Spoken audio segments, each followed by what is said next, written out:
Further debate? Further debate? I recognize the member for Parkdale High Park. Thank you, Speaker. It's an honour today to rise on behalf of the people of Parkdale High Park to debate Bill 5, the Protect Ontario by Unleashing Our Economy Act.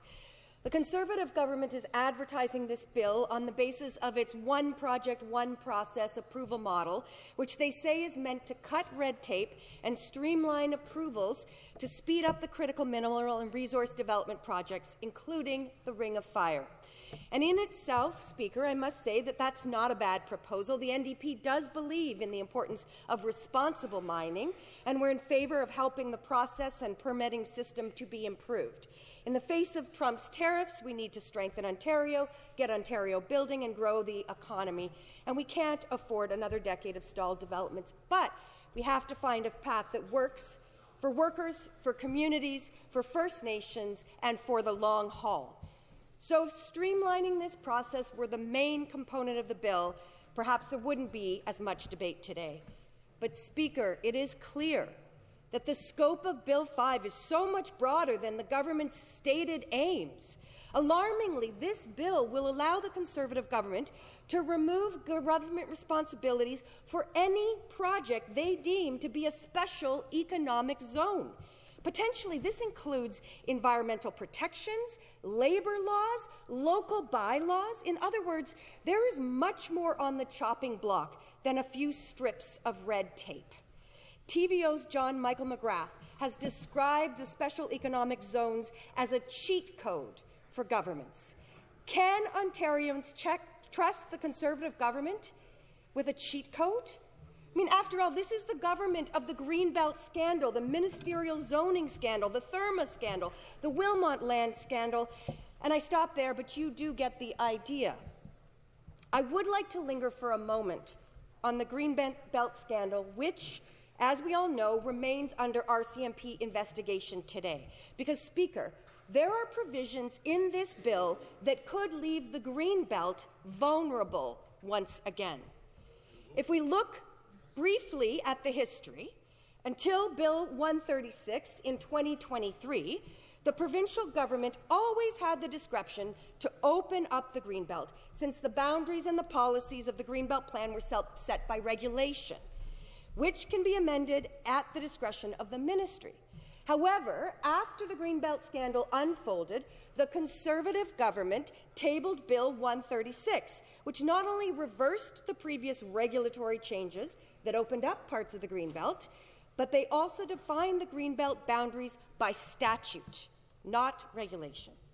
Now, as the Conservatives explained at the time, this legislation will also enhance protections for the Greenbelt, the Oak Ridges moraine areas, by ensuring any future boundary changes can only be made through a public and transparent process that would require the approval of the legislature. Now, after Bill 5 is passed, this will no longer be the case.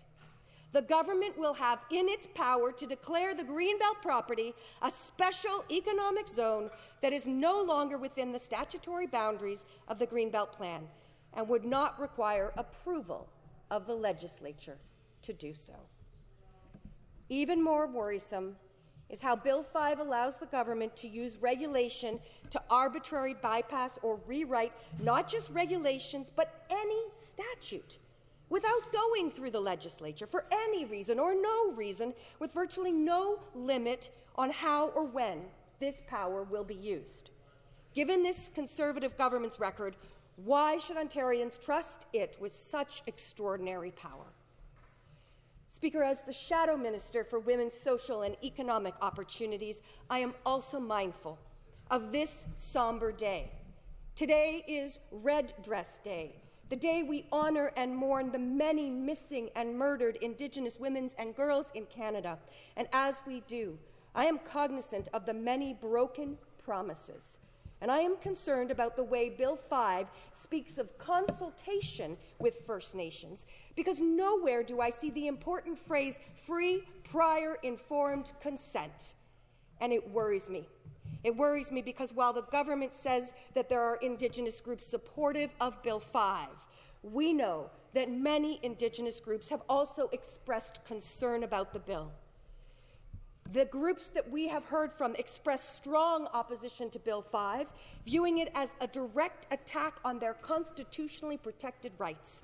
There are Indigenous groups who view it as a step back from environmental protections and a move towards potentially environmentally damaging projects. Others recognize the Schedule 9 as a way to reduce the government's obligations to consult with Indigenous communities on development projects, and Schedule 7 includes provisions that could impact Indigenous artifacts and archaeological sites.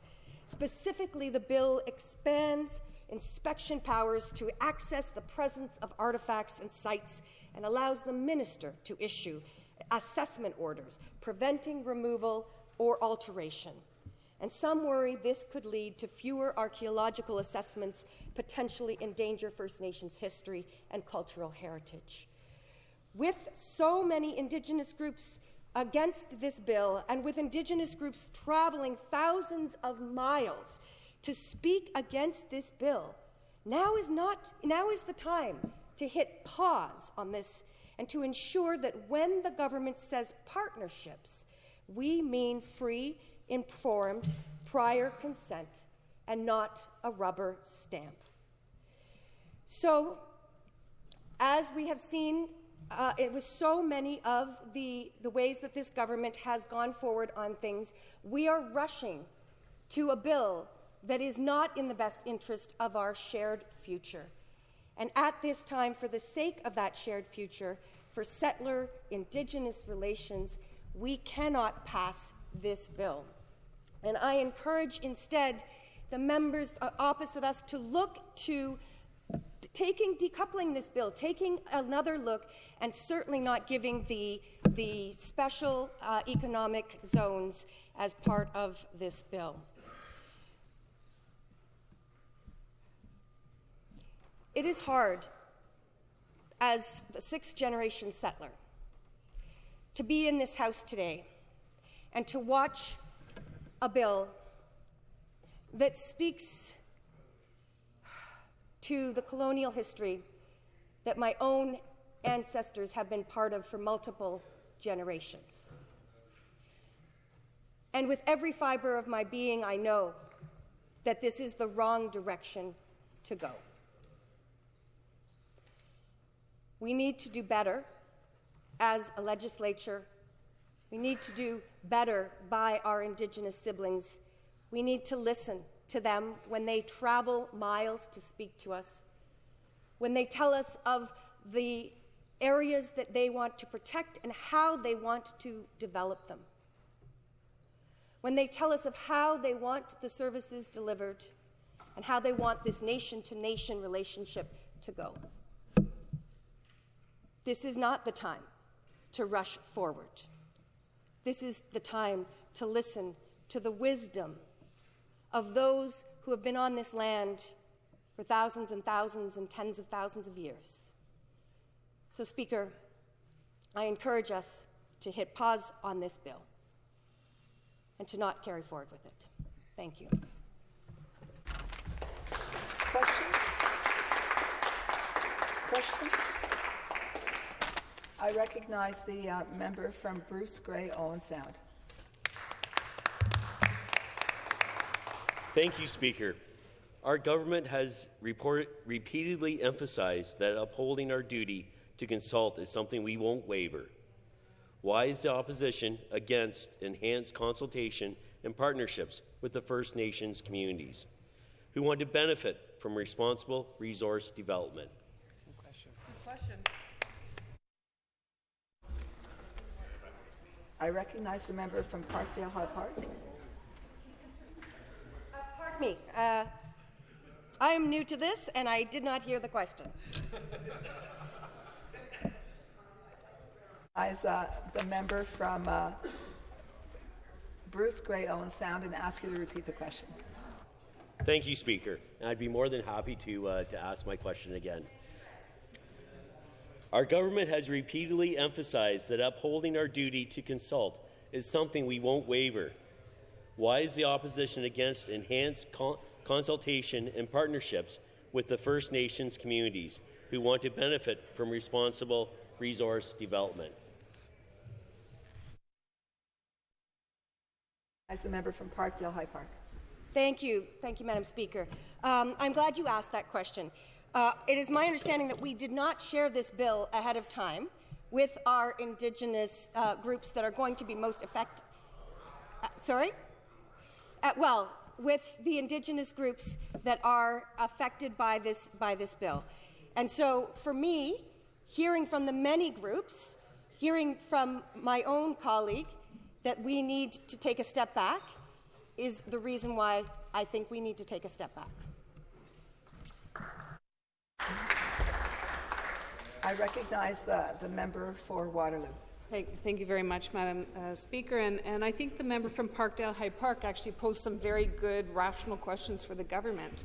And when you fully examine what Bill 5 does, it actually gives developers, resource companies, it exempts them from regulation. So your economic zones are now essentially lawless places across the province. And the member posed a very good question. She said, why should Ontario trust this government with unleashing this kind of power? And if you are First Nations, or if you are poor, or if you are actually farmers even in Ontario, you have really good cause to actually doubt and not trust this government. To the member from Parkdale High Park, could you please expand on this excellent point I just made? I recognize the member for Parkdale High Park. I want to thank the member for her excellent point that she made. Look, we were promised that the Greenbelt would not be touched. And there is now an investigation with the RCMP currently in place. We know that Ontario Place is at the centre of a scandal right now. The Wilmot land grab. Dresden's landfill is suddenly in this bill after, in the last by-election, it was promised that it wouldn't be. There is a lot of reason why this government should not be trusted with this particular power. But it is not simply this particular government. Any future government going forward would have similar powers. And that's why it's too much power for one government to have. Question? I'd like to recognize the Minister of, the Solicitor General.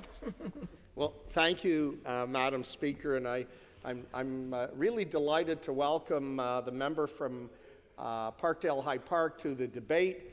I knew her and I met her about 9 years ago, and I have a lot of respect for her commitment to her community of Parkdale High Park, so a warm welcome. But I'd say to the member that when we look at this one project and one process, it goes to the thought that we have so much bureaucracy on all levels of government.